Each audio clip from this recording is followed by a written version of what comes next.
Welcome to the This Mum Loves Tech podcast, the go-to show for female business owners who want to simplify tech and get the support they need to grow their online businesses with confidence.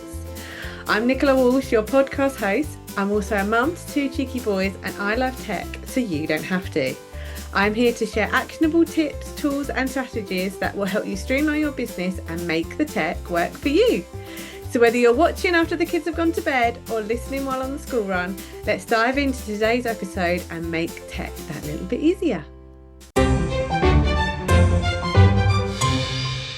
Hello everyone and welcome to another episode of This Mum Loves Tech, and I am super excited today because I am joined by Joy Foster, who is the founder of TechPixies and really the woman who is responsible for me doing what I'm doing today.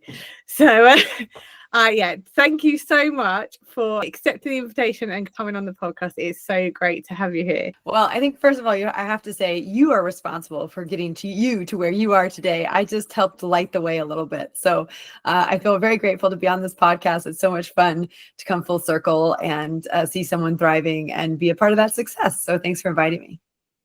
So before we get into the story of how TechPixies has changed my life, tell us a little bit about what TechPixies is and how it came to be this amazing training program and other resources that it is today.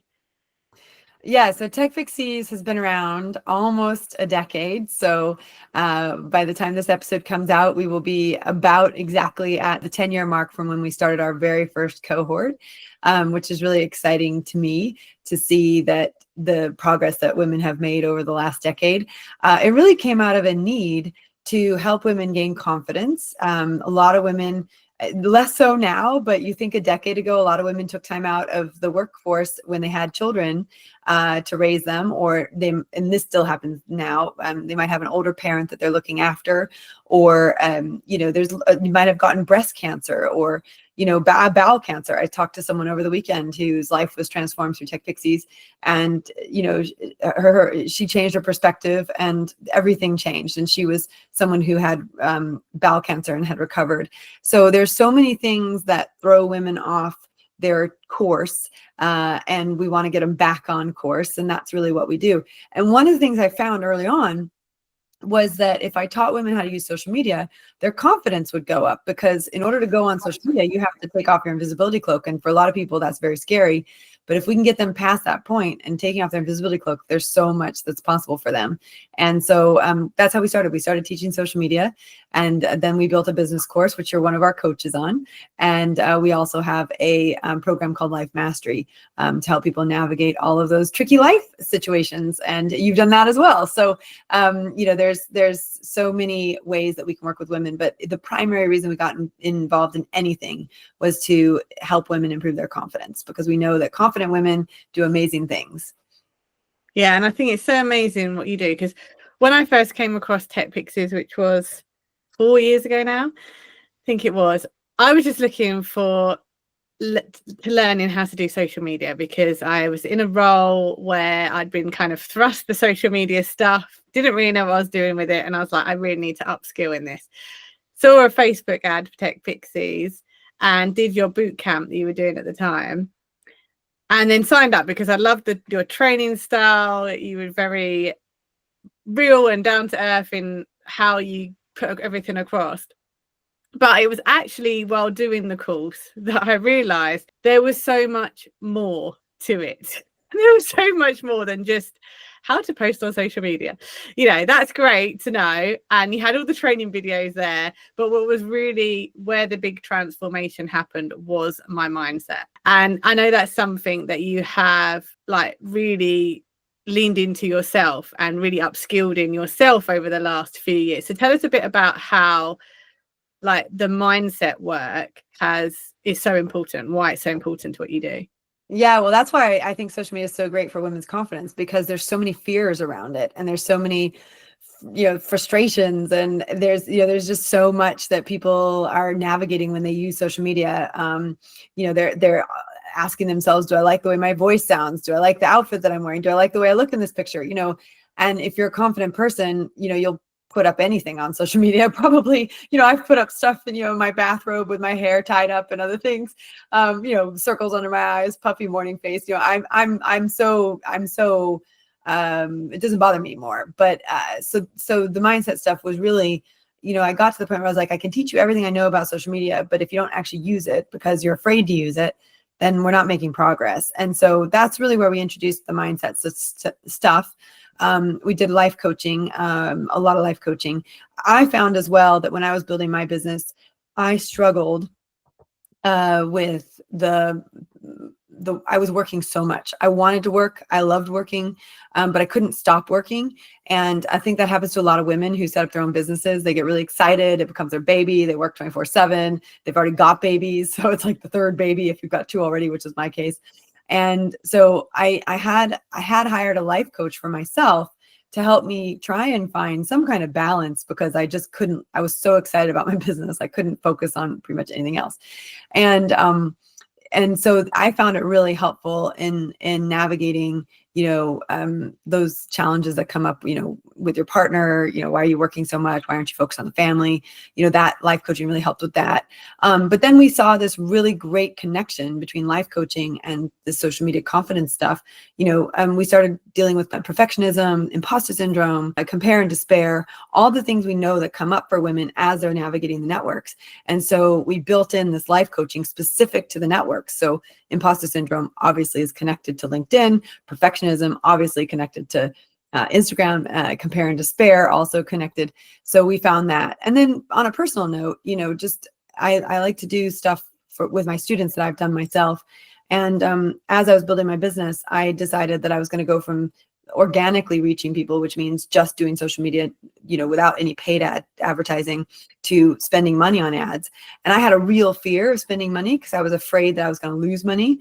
And I didn't want to lose money. And in the end, I ended up losing a lot of money, and I learned from that. So, but those fears, they sit there, and actually it wasn't until I addressed my own fears that I could then build my business with ads. And our business quadrupled from the, in a 1 year period, income wise, revenue wise, from 100,000 to 400,000, because I sort of went after that fear. And I did it using neuroscience. And I thought, this is really powerful, and I've got to bring this into my community. So I got trained as a neuro coach, and I brought neuro coaching, which is coaching with neuroscience backed research, into our program. And then we really saw people fly. And you were one of those students that benefited from that neuro coaching.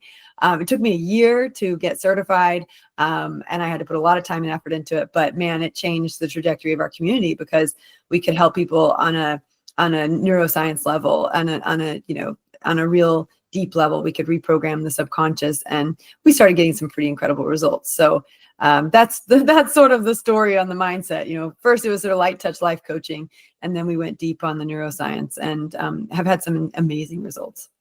Yeah, I think the mindset stuff was really the stuff that kind of set TechPixies apart from just learning the social media, and it was a thing that definitely has had the biggest impact on me. I mean, I remember saying to you once in a call that I cannot stand the sound of my own voice, or I really don't feel comfortable like editing or recording stuff, because I don't like to hear me talk. And here we are, what, 4 years later, and I pretty much hear myself talk day in, day out now, on podcasts, in my training, in my memberships, all these things that I had to work through with your help and your support, those blocks that were telling me, whatever it was telling me about my voice. And I was picking up things like, I've got a slight lisp in it and all that kind of stuff. And it was all that stuff that I was holding myself back with, that actually now I've embraced it.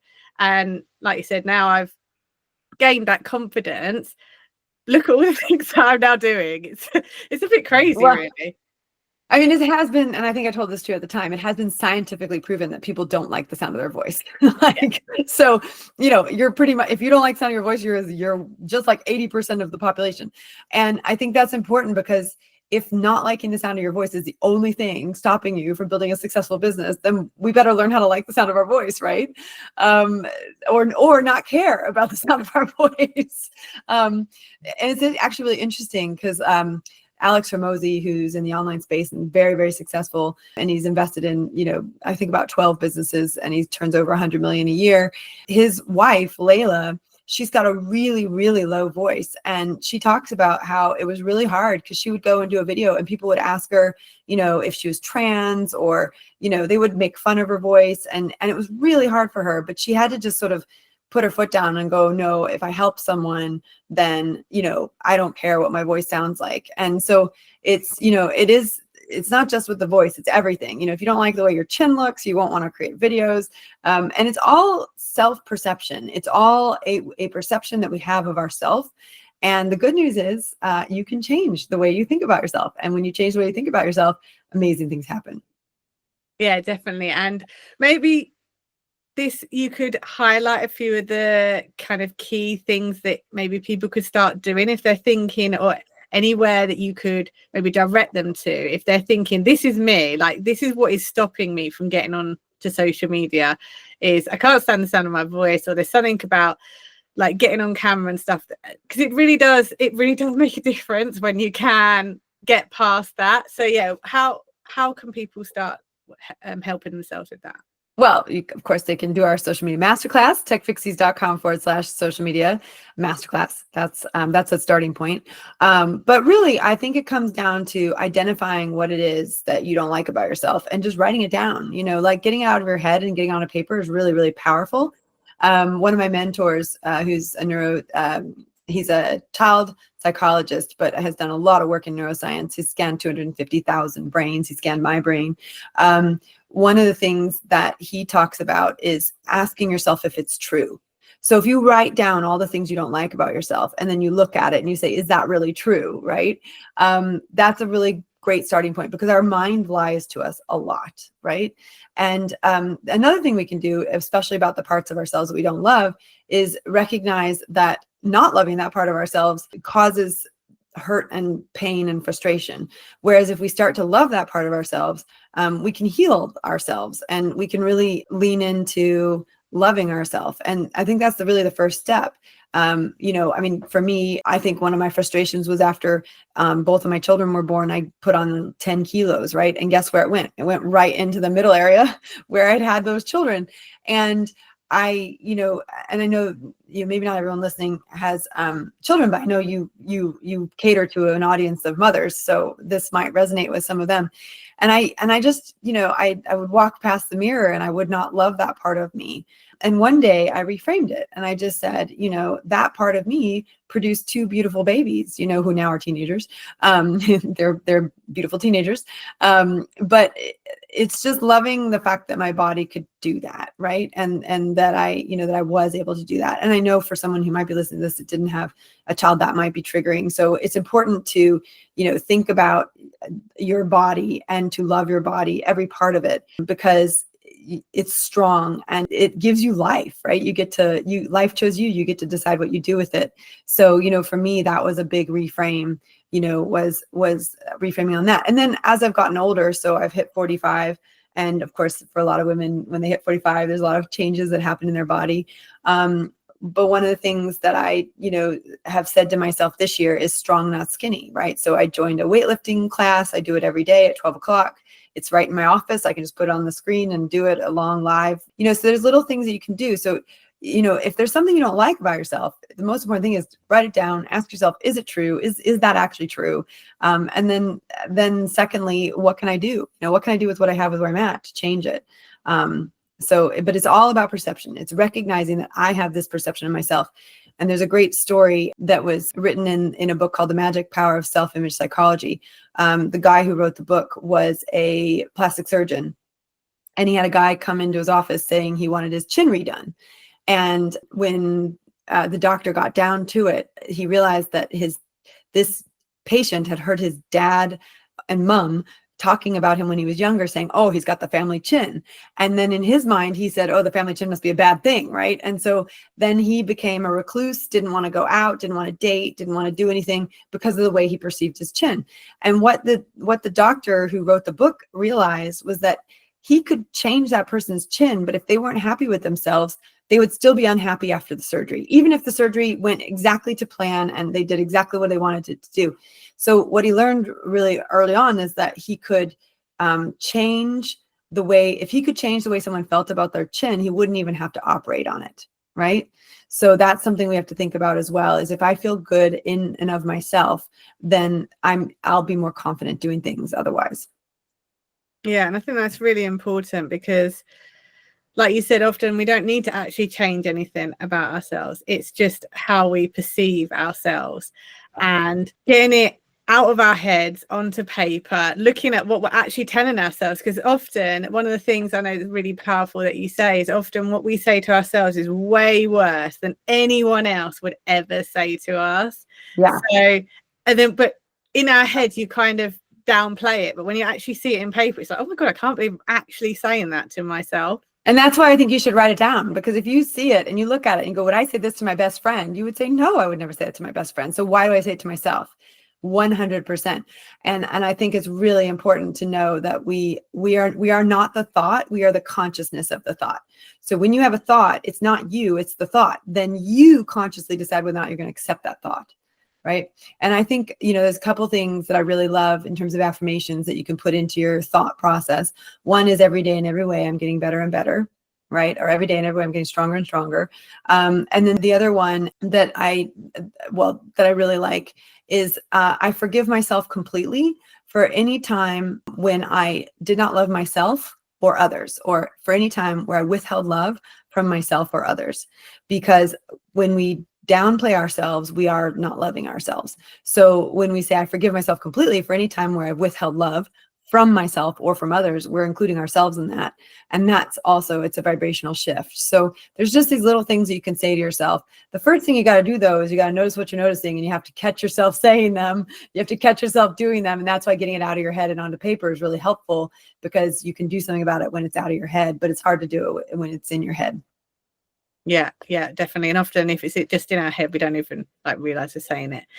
Now, talking about affirmations and sayings, one of the things that I learned from you that I pretty much remind myself every day is done is better than perfect. And honestly, it's the thing that has propelled me, I think, the most, because I was definitely a perfectionist, and I still am a perfectionist. And it part of you is a perfectionist. But it's telling myself because obviously I'm more aware of how I'm thinking and what I'm saying to myself now. And when I get to the point when I'm like, I'm just trying to perfect this now, and I'm not actually getting any further with it, that's what makes things happen. And a lot of people are always saying to me, how have you got so much done? And I always go back to, it's because I follow done, not perfect. So just tell us a little bit more about, because I learned it from you, about why it is so important. Oh my gosh, done not perfect. That was a game changer for me too. I was like you. I wanted to get everything perfect, everything right, and I wouldn't launch something unless it was.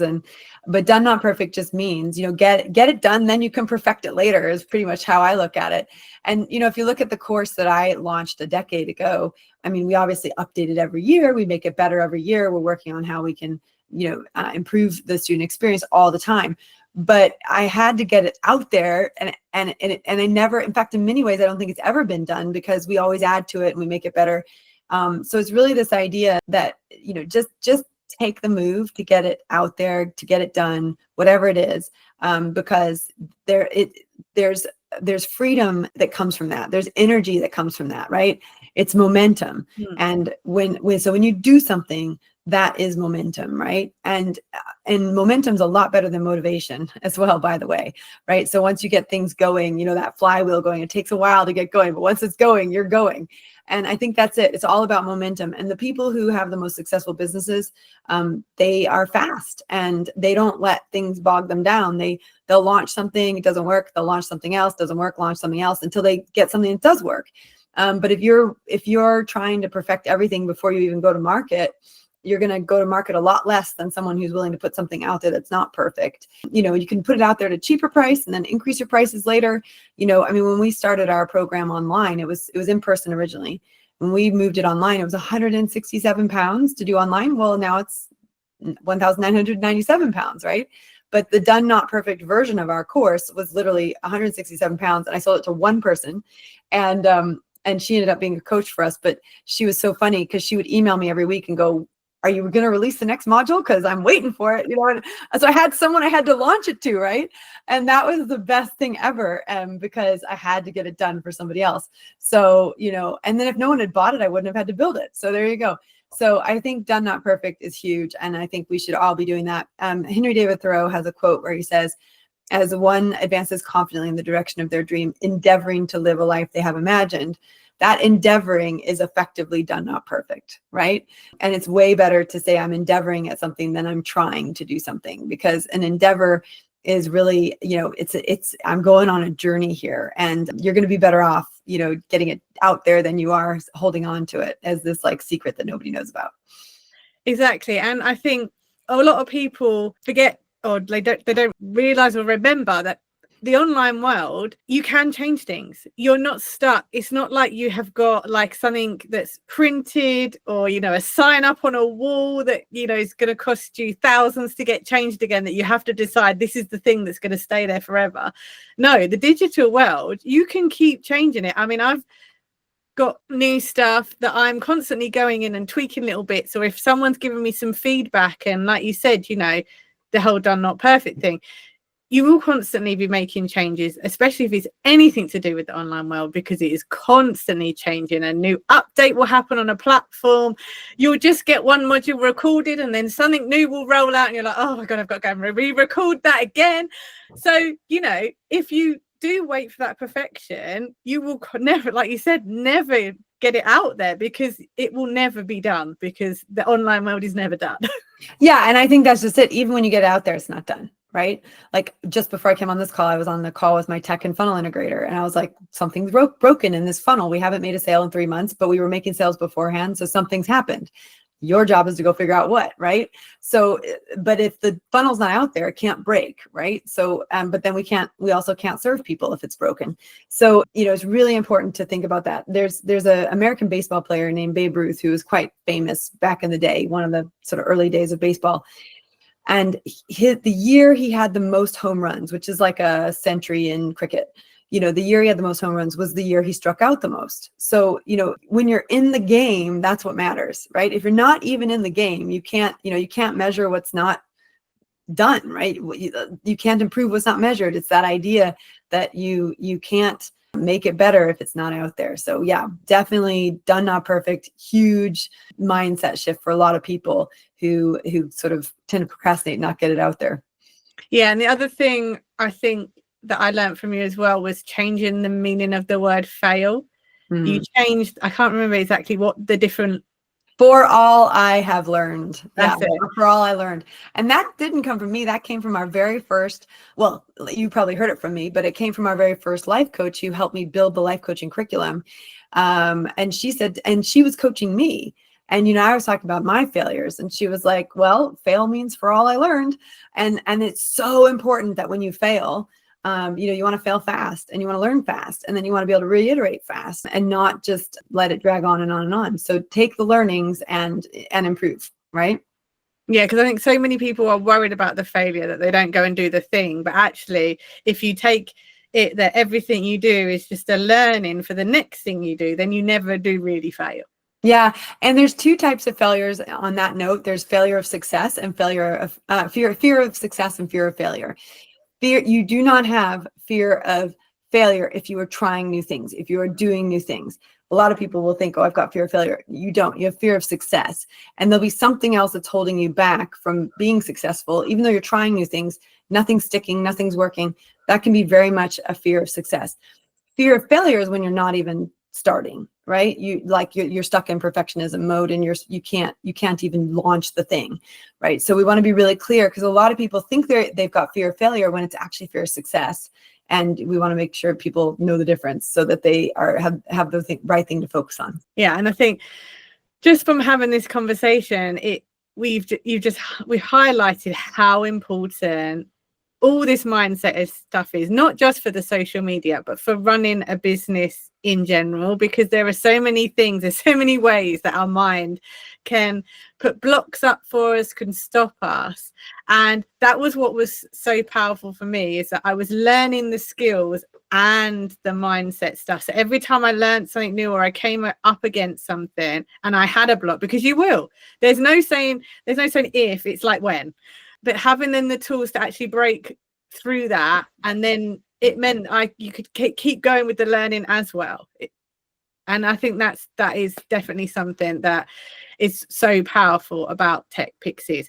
So tell us a little bit more about what TechPixies offers. Like, how are the different ways that TechPixies can support you? Obviously, I know I've been through a lot of them, but yeah, tell us a bit about, the journey that people can go through if they were to join TechPixies. Yeah, no, that's a great point. So we do have 3 programs. We have a life coaching program, we have a social media program, and we have a business program.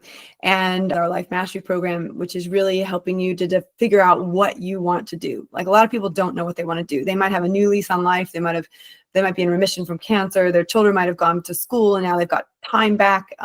Or maybe, their elderly parents have passed away and they need to restart themselves. So that's really helpful for people that just need a start and they don't know where they want to go and what they want to do.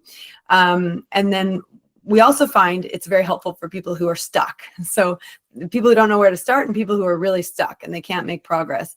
And then we have a social media mastery program, which is really about understanding how the 5 major social media networks work. So Facebook, Instagram, LinkedIn, TikTok, and YouTube are the 5 networks that we focus on, and just how do they all work and how would I get started on them. So there's sort of 7 principles that we go through, which is, what's the key terminology that I need to know? How do I set up my profile? How does the algorithm work? How do I post properly? What's how do I increase my engagement? How to increase my following, and how to read my analytics? So for each one of those networks, we go through that. And then we also teach you how to put together a plan, execute on a plan, and report on a plan, which is called our social media management certification. And that's all part of our social media mastery course. And then we have a business mastery course or / program. It's coaching and learning, right? We don't do anything without coaching at TechPixies, because we know people really need that extra support from coaches to navigate. And you're one of our coaches on our business program. And really, our business program is very much geared towards creating regular social media content, and then getting people onto a mailing list, and then making an offer, because a lot of people don't know how to do those 3 steps. And we, most importantly in that course, we teach people how to use ads, so they go from organic social media to paid social media. And that's the transition I had to make when I wanted to quadruple my business. I chose to introduce ads, but I felt like a lot of people don't know how to do ads and they don't know how to get through that bit. And that's why we introduced it in our business course. So those are the 3 different ways. And we have a masterclass for each one of those. So techpixies.com/social media masterclass, techpixies.com/business masterclass. And then we will soon have a techpixies.com/life mastery masterclass. So I'm excited about all of those. Oh, that's amazing. Don't worry if you didn't catch any of those, I'll put them all in the links under this video. But I think what's really important in the way that you've structured your programs is there is real progression between them. That you can go from literally not knowing what you want to do and how you want to do it, then get those foundational skills of posting, getting yourself out there. That's where all those kind of blocks may come up about, like, perfectionism and all that kind of stuff. You can work through those, and then at the end of that, there's a lot of people that then decide to take that step further into setting up their own business. Some people, they don't, they need the social media skills to advance their career. And I know you've done a lot about getting people, women, back into the workplace and about advancing their careers. You send out a Friday email with job opportunities in the social media space. But then for those that do want to start their own business, you can kind of stay within the TechPixie family. And I think that's really important, to have that continued support, to grow those relationships with people. Like, so many of the people that I've worked with have come from the TechPixie community, because it's kind of that place where once you get in and you make those connections and you realize that support exists. Because I think that's what, for me, that was the thing I was really, really missing. We'd had COVID and we were coming out the other side of it, And I just realized I didn't have as many people around me as I thought I did. You know, it's just one of those things that happened. And coming into this online world and realizing there's all these people literally all over the world, yeah, and just knowing there's always someone there you can send a message to, get that support, just really helps you make things you want to happen. Yeah, I think there's nothing like a support system in place. And I think what you do for your membership is amazing. I know a lot of your members because a lot of them are tech pixies. And, you know, I just think a system of support is critical. Whatever you're doing in life, you need a system of support. I mean, let's look at it this way. If you're going to climb Mount Everest, you are going to take a Sherpa. You're not going to try and do it on your own.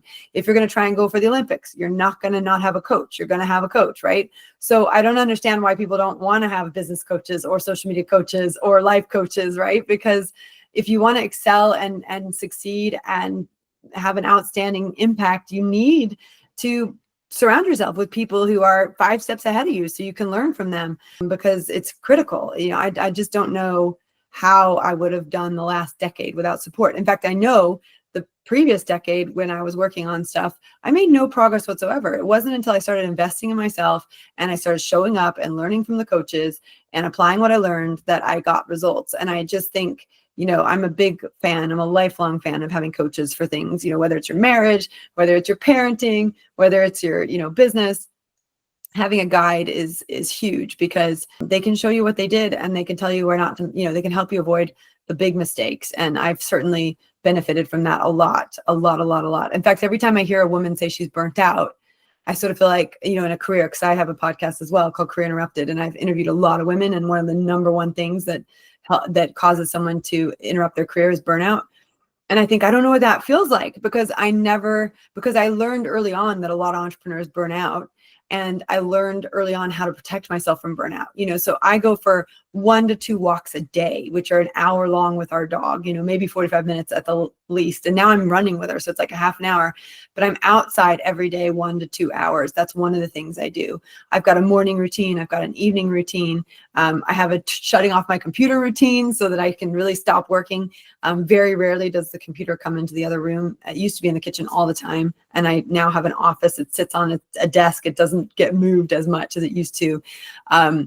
But I think it's really important to protect yourself so that you have longevity in this game. The entrepreneurship game is the long game, right? It's a marathon, not a sprint. And you've got to train that way too. And you've got to be able to take time off, and you've got to be able to break from what you're doing, because you get better ideas when you do that. So, you know, I that's something I learned by listening to other people's stories, that if I wanted to avoid burnout, there were some things I was going to have to do to protect myself. And that might have meant that my business grew slower, because I didn't want to work 24/7, and I didn't want to be sleep deprived, and I didn't want to do those things. But it meant that I was much more healthy and that I could keep going for a much longer time on what I was doing. And what the good news is, which obviously something that I definitely advocate, is there's a lot of tech that can help you do things in the background, can keep things going so that you can switch off. And that's obviously one of the things that I really want to help people do, is get those systems set up, because we shouldn't be doing things 24/7. We don't, you know, a lot of us started this business because we either have a passion for something and we don't want to fall out of passion with it because we do too much for it, or because we want a flexible way of working around our family, which means we don't want to be working all the time because we need to be with our families or our loved ones or whoever it is. And the tech is there to help us do that. And it doesn't need to be... The tech can work 24/7 for you. Yes. I mean, I have a 24/7 lead generator, which every day I wake up, I've got more leads. And that's a system that I set up, right? So the tech can definitely do the 24-hour, 24/7 job. And that's where I think, like, women shouldn't be afraid of AI. I know there's it's coming fast and hard right now, but one of the reasons that it is because, that's where there's a lot of investment going into businesses that are, creating AI, working with AI. And so, thinking about things that you can do that work for you, tech is definitely one of them. I used to tell and you build websites, I used to build websites, and I used to tell people, like, this website is your employee. It should do the job that an employee does, right? It should help generate leads. It should help make sales, right? So I think tech is, it's such an important aspect these days. There's not a business today that runs without tech, really, of some description.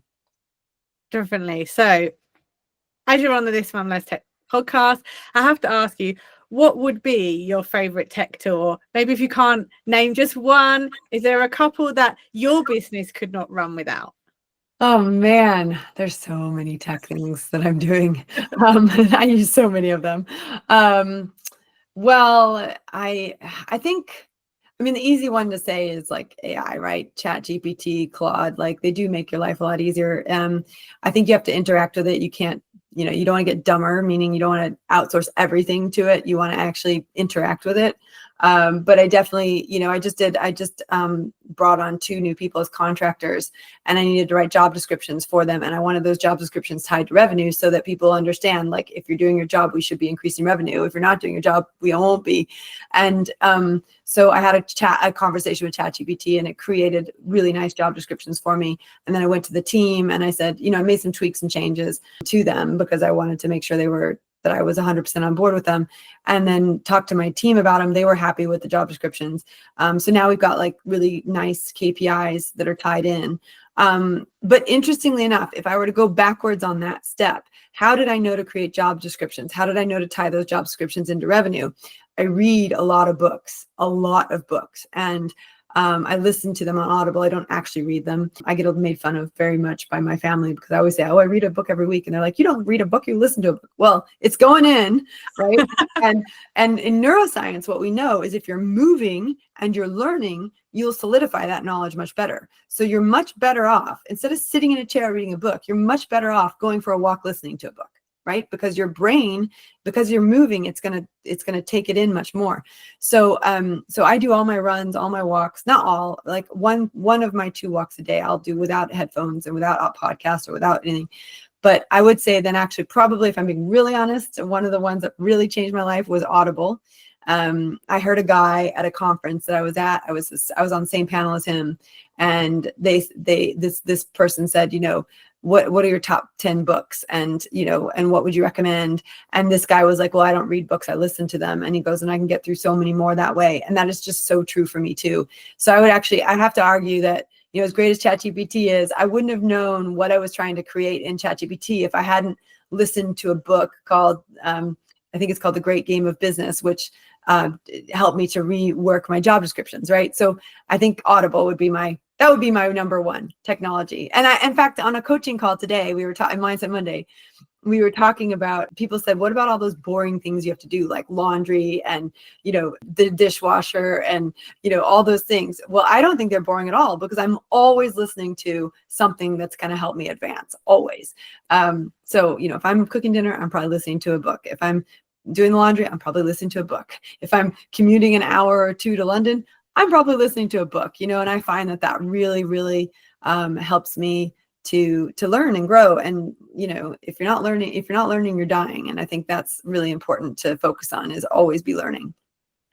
Yeah. And I think it's a question of, well, what's really good about highlighting that is finding the time that works for you to learn the stuff. Like you said, we all, if you're running a house, you've got your household chores to do, but that doesn't have to be a moment that you can't be taking that as an opportunity to learn, especially if your day is really busy. That might be, when you're cooking dinner, a chance you can put some headphones in, listen to something. I often catch up on masterclasses that from different memberships or things that I'm in, or podcast episodes that I haven't been able to catch up on in the day because I'm doing client work. It's that time. And I think I'd say, fair warning though, if you do it while you're cooking, you probably might burn stuff, which happens to me a lot. Or you just give up the cooking to your spouse. My husband's the cook in the house, so that helps. But no, I definitely, I agree with you 100%. I am always learning, and I catching up on stuff. I use those times to do it because they're very interesting things to listen to for me, and they help me move forward. Definitely. Well, I think we could talk for ages because there's so many more things I want to ask you. But what is one thing, if you could leave people with one thing that people misunderstand or get wrong about social media that you would like to just leave them with before we go today? Okay, well, social media is dangerous and it's terrible for teens. So I'm not going to say that it's great, because it's not. However, for mature adults with mature brains, like those of you who are listening to this podcast, it can be transformational for your business. I spend a lot of time trying to keep my teens off of it, but only because they haven't developed their prefrontal cortex yet. And, the prefrontal cortex develops when you're 25 as a girl and 28 as a boy. So I spend a lot of time telling my kids to do other things besides be online. Because it's a rabbit hole you don't want teens going down. But I think as adults, the thing I would say is you don't have to be on it every day, and you don't have to be on it all day long. So you have to be really strict with yourself, just as strict as you would be with your teenager. You've got to be strict with yourself. And I do something called sweeping. So I will only go into social media once, maybe twice a day, usually not and first thing in the morning, because I don't want to do anything with social media. In fact, I haven't been on social media and it's 2:00 in the afternoon, right? So I do a sweep, and I like, an afternoon sweep or an evening sweep, but I just once a day I go in and I check, has anyone commented on something? Do I need to reply back? Are there any messages? And that's it. And then I'm gone. And I usually only check, my stuff, or if I'm intentional, I'll go in and look at somebody else's stuff. But I don't do doom scrolling. That's what they call it. Because I do believe brain rot is a real thing. And I very much protect myself from it. And I teach it, but I also protect myself from it. I heard something really interesting. Stephen Bartlett just did an interview with 2 neuroscientists, and he said on there, we do TikTok, but I don't do TikTok. So meaning his company puts TikTok videos out, but Stephen Bartlett himself doesn't do TikTok. I was on TikTok just so that we could teach TechPixies how to use it, and I found it completely horrible. I really hated it. And so I don't go on TikTok. And again, like Steve Bartlett, we post on TikTok, but I don't consume TikTok. I think it's pretty toxic. And I'm questioning whether or not it's something we'll continue to even teach, because I think it's pretty awful. But I think the key is you don't have to be on it all the time. A daily sweep is enough, because if someone's commented on your stuff and you reply within 24 hours, I think that's perfectly acceptable. Same thing with direct messages. And the only time we up the ante on social media is like if we're doing a launch and we need to, reply to questions and things like that. But a lot of our stuff goes through email now, and not even through social media. In fact, I don't make a single offer through social media. All of our offers are made through email. So that makes it easy, because we can reply to email in business hours, right? So so I think that's what I would say, is that you don't have to be on it 24/7, and you can make it work for you 24/7. So you don't have to be on it 24/7. And it is bad. It's really bad for you. So please do limit the amount of time you spend on it, because it's really important. And one of the ways that you can do that, by the way, if you're thinking, well, I get notifications all day long, turn off your notifications. Turn them off. Just any notifications you get from social media, just turn them off, because you want to be in control of when you go into social media, not let social media control you and draw you in all the time. So really, really be intentional. If you're going to open up Instagram to look for something, remind yourself, this is what I'm looking for, because you'll go down that rabbit hole. But yeah, it is bad for you, and you should not spend any more time than 30 minutes to an hour max every day on it. And if you find yourself doing that, the other trick you can do, besides turning off your notifications, is delete the app from your phone and just go on a 3-day social media freeze, because you'll realize how much it took over your life. And, if it's off your phone, you can't check it without reinstalling it, which is a pain in the butt. So I would highly recommend just deleting it, giving yourself a couple days off it, and seeing how you do. Yeah, so what I did actually is I've got 2 phones now. So I have my personal phone, which doesn't have any of the social media apps on. So it just has WhatsApp, because that's how my family communicate. And obviously it's my phone. So if someone calls about the boys, so then I'm not tempted, because like you said, you get that little flicker and you get that temptation. So then the work phone has all the apps on, but it lives in my office. So I can only look at it in like the work hours. And that has been a big change for me, because I did find myself going down that rabbit hole, seeing that notification, and you think, oh, I've got to respond to it, because also I got to respond to it because sometimes I'll forget that I had it.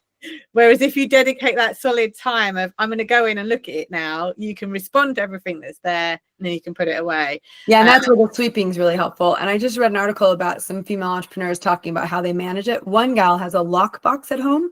So when she gets home, she locks her phone in it, and she only unlocks it when the kids get to go to bed. And I thought, that is courage. That's like a whole nother level of courage.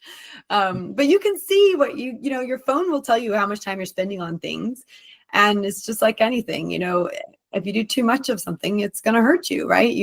If you run too many hours every day, you're probably going to get an injury. It's the same thing. If you're on social media for too long, it's going to have a negative effect on your mindset. So really important to break away from it. And I think that's why it's important to understand how to set it all up properly, how to schedule things, how to have the tech that can do that, like lifting in the background, like that we were saying. So you don't have to be doing it, get the tech to do some of that stuff. So then you can go in, do the bit you need to do, get back out again, and it should growing that email list, super important. So that, because social media shouldn't be the only thing we're relying on. And I think, again, that's why TechPixies takes you through that journey of learning the social media, then learning how to start your email list, doing all the other forms of marketing as well. So thank you so much, Joy, for coming onto this podcast and for chatting me today. I don't know if you know it, but one of the things you do in TechPixies is you say about doing a vision board. And two of the things I had on my vision board was to become a coach for TechPixies and to have you on the podcast. So I can safely say this year I can tick both of those things off.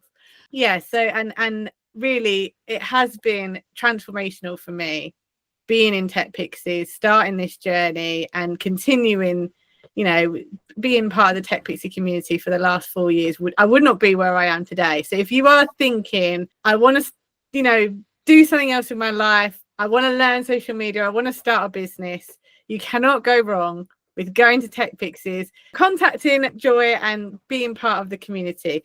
Where would be the best place if people want to get in contact with you, Joy? Yeah, I think just go to techpixies.com. We have a WhatsApp button, so you can directly message me and I will respond. Now, that is one thing that I am on a lot is WhatsApp, but that's my primary communication tool. So you can WhatsApp me and ask questions, but also if you just go to techpixies.com, you'll see the masterclasses that we run and you can sign up and get started right away. Brilliant. Well, yeah, thank you so much, Joy. It has been amazing having you on the podcast. And I hope you've all enjoyed this episode of This Mum Loves Tech. And I will see you for the next episode very soon. Thank you so much for tuning in to this episode of This Mum Loves Tech. If you're ready to save time and cut through the overwhelm when it comes to the tech and the tools your business really needs, don't forget to grab my free time-saving tech checklist. It's a super simple checklist that shows you what tools are, I believe, essential for your business, what can wait, and what you may have signed up to that you're not actually using. Download your copy at thismumlovestech.co.uk/checklist and start making the tech work for you. You can also find the link in the show notes below, and I'll see you in the next episode.